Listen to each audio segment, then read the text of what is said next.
Dear students, இன்றைக்கி நம்ம solar cell technologies பற்றி பார்க்க போகிறோம். ஸோ நம்ம ஆல்ரெடி சோலார் ஃபோட்டோவோல்டிக் எஃபெக்டை பற்றி பார்த்துருப்போம். அதாவது லைட் எனர்ஜியை எலக்ட்ரிசிட்டியாக மாற்றுறது தான் இந்த சோலார் டெக்னாலஜி. சரிங்களா? இந்த ஃபோட்டோவோல்டிக் எஃபெக்ட்டுங்கிறதும் அதுதான். சன்லைட்டை நம்ம எலக்ட்ரிசிட்டியாக மாற்றுறோம். இப்போ பார்த்துக்கிட்டிங்கனாக்கா அதை எலக்ட்ரிசிட்டியாக மாற்றுறோம். இதில் மெயின் அந்த சோலார் பேனல். ஸோ அந்த சோலார் பேனலை பற்றி ஒரு டீப்பாக ஒரு வீடியோ போட்டிருப்பேன். அந்த வீடியோவை பார்த்துட்டு நீங்கள் வாங்க. அப்போ தான் உங்களுக்கு சோலார் பேனல்னால் என்ன அப்படிங்கிறது தெரியும். ஸோ அதை உங்களுக்கு விஷுவலாகவே காட்டப்பட்டிருக்கும். வெளியெல்லாம் நீங்கள் பார்த்துருப்பீங்க, சோலார் பேனல்லாம் பார்த்துருப்பீங்க. அந்த சோலார் பேனலில் என்ன இருக்குது அப்படின்னு பார்த்துக்கிட்டிங்கனாக்கா அதில் டிஃப்ரெண்ட் டைப்ஸ் ஆஃப் பேனல் இருக்குது. ஓகேங்களா?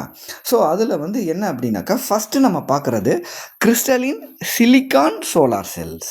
ஸோ சிலிக்கான் பேஸ் பண்ணி நம்ம சோலார் பேனலை தயாரித்தோம் அப்படின்னா அது சிலிக்கான்கிறது என்னது? ஒரு semiconductor material. So P type semiconductor, N type ரெண்டுக்குமே அடுத்தடுத்து சாண்ட்விச் பண்ணுறோம் அப்படின்னா இந்த சோலார் செல்ஸு ஃபார்ம் ஆகுது. இந்த சிலிக்கான் சோலார் செல்ஸை ரெண்டு வகையாக பிரிக்கலாம் தம்பி. ஒன்று மோனோகிறிஸ்டலைன் ஒன்று, இன்னொன்று பாலிகிறிஸ்டலைன் சோலார் செல்ஸ் அப்படின்னு ஒன்று சொல்கிறாங்க. ஸோ இந்த மோனோகிறிஸ்டலைன் அப்படிங்கிறது வெறும்னே single crystal structure of silicon, ஒரே ஒரு சிலிக்கான் மட்டுமே இருக்கும். பட் ஆனால் இதில் என்னென்னா பாலிகிறிஸ்டலைனில் different types of silicon crystals இருக்கும். சரிங்களா? ஸோ மோனோகிறிஸ்டலைன்னா ஒரே டைப் ஆஃப் சிலிக்கான் தான். பாலிகிறிஸ்டலைனில் நிறையா டைப் ஆஃப் சிலிக்கான். ஓகேவா? ஸோ இப்போ பார்த்துக்கிட்டிங்கன்னா நிறையா டைப் இருக்குல்ல, அது மாதிரி இதில் ஒரே டைப்பு, அதில் வேறு டைப்பு. அடுத்ததான் நம்ம பார்க்குறது தின் ஃபிலிம் சோலார் செல்ஸ்.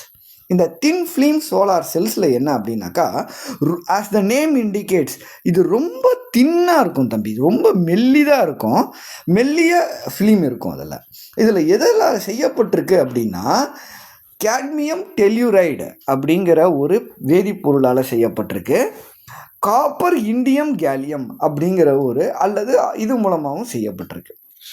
ஸோ இது ஜென்ரலாக எப்படி இருக்குது அப்படின்னா ரொம்ப ஃப்ளெக்சிபிளாக இருக்கும், லைட்டு வெயிட்டாக இருக்கும். ஓகேவா?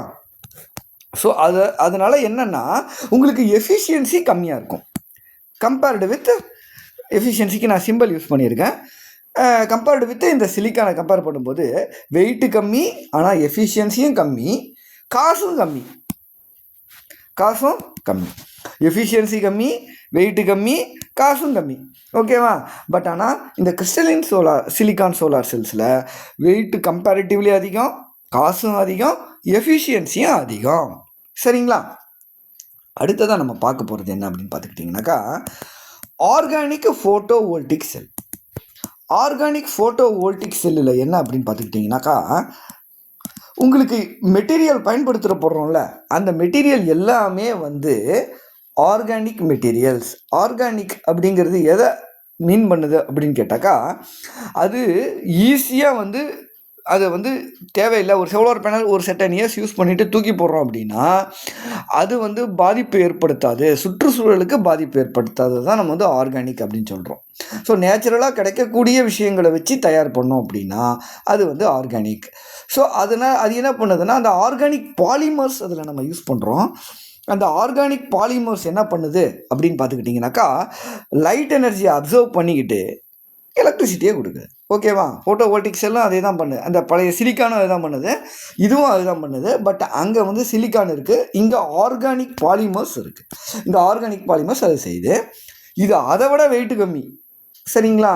ஸோ இதை பிரிண்டிங் டெக்னாலஜிஸ் மூலமாக இந்த பாலிமர்ஸை தயாரிக்கிறாங்க. பிரிண்டிங் டெக்னாலஜிஸ்னால் என்ன அர்த்தம்? சிம்பிளாக ஒரு பேப்பர் அளவுக்கு தான் இது திக்னஸ் இருக்கும் அப்படின்னு அர்த்தம். இது மற்ற ரெண்டை கம்பேர் பண்ணும்போது வெரி வெரி லோ எஃபிஷியன்சி. ஓகேவா? அதே சமயத்தில் ஃப்ளெக்சிபிளாகவும் இருக்கும். சரியா? இது ஒரு கான்செப்ட்.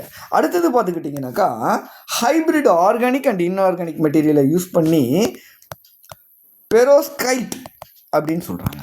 பெரோஸ்கைட்டு solar cells. இந்த பெரோஸ்கைட்டு சோலார் செல்ஸில் என்ன அப்படின்னு பார்த்துக்கிட்டிங்கனாக்கா நமக்கு ஆர்கானிக் பொருளான பாலிமர்ஸையும் யூஸ் பண்ணுறோம், அட் த சேம் டைம் இது ரொம்ப லோ எஃபிஷியன்சியாக இருக்கிறதுனால கொஞ்சம் இம்ப்ரூவ் பண்ணுறதுக்காக நாம் என்ன பண்ணுறோம் அப்படின்னாக்கா இன்ஆர்கானிக் மெட்டீரியல்ஸையும் சேர்க்குறோம். ஓகே, அந்த என்ன மெட்டீரியல் அப்படின்னு கேட்டால் பெரோஸ்கைட் அப்படின்னு சொல்லக்கூடிய இந்த பெரோஸ்கைட்டை தான் நம்ம வந்து சேர்க்குறோம் இன்ஆர்கானிக் மெட்டீரியலாக. சரியா? ஸோ இது மொத்தம் 4 ஆச்சு. 5ஆவதாக நம்ம பார்க்க போகிறது concentrated solar power. Concentrated solar பவருங்கிறது என்ன அப்படின்னாக்கா, இதில் வந்து என்ன அப்படின்னா மிரர்ஸ் அண்ட் லென்சஸ் யூஸ் பண்ணுறோம்.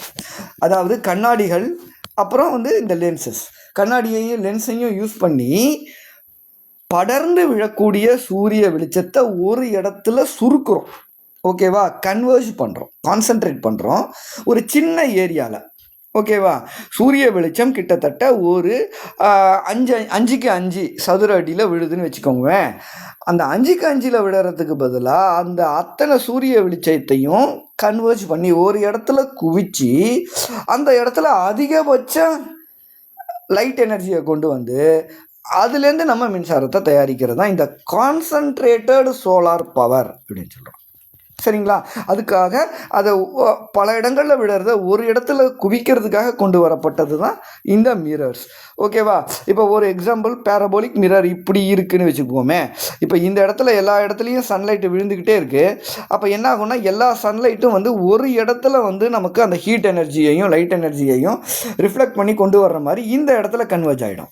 ஸோ இந்த இடத்துல மேக்ஸிமம் லைட் எனர்ஜி கிடைக்கிற மாதிரி பண்ணி இதில் இருக்கக்கூடிய ரிஃப்ளெக்ஷன்ஸ், இதில் இருக்கக்கூடிய ரிஃப்ளெக்ஷன்ஸ், இதில் இருக்கக்கூடிய ரிஃப்ளெக்ஷன்ஸ் எல்லாமே இதில் விழுந்து இதுலேருந்து நம்ம வந்து தயாரிக்கிறோம் அப்படின்னா எலக்ட்ரிசிட்டியை நமக்கு வந்து எஃபிஷியன்சி வந்து ரொம்ப அதிகமாக இருக்கும்.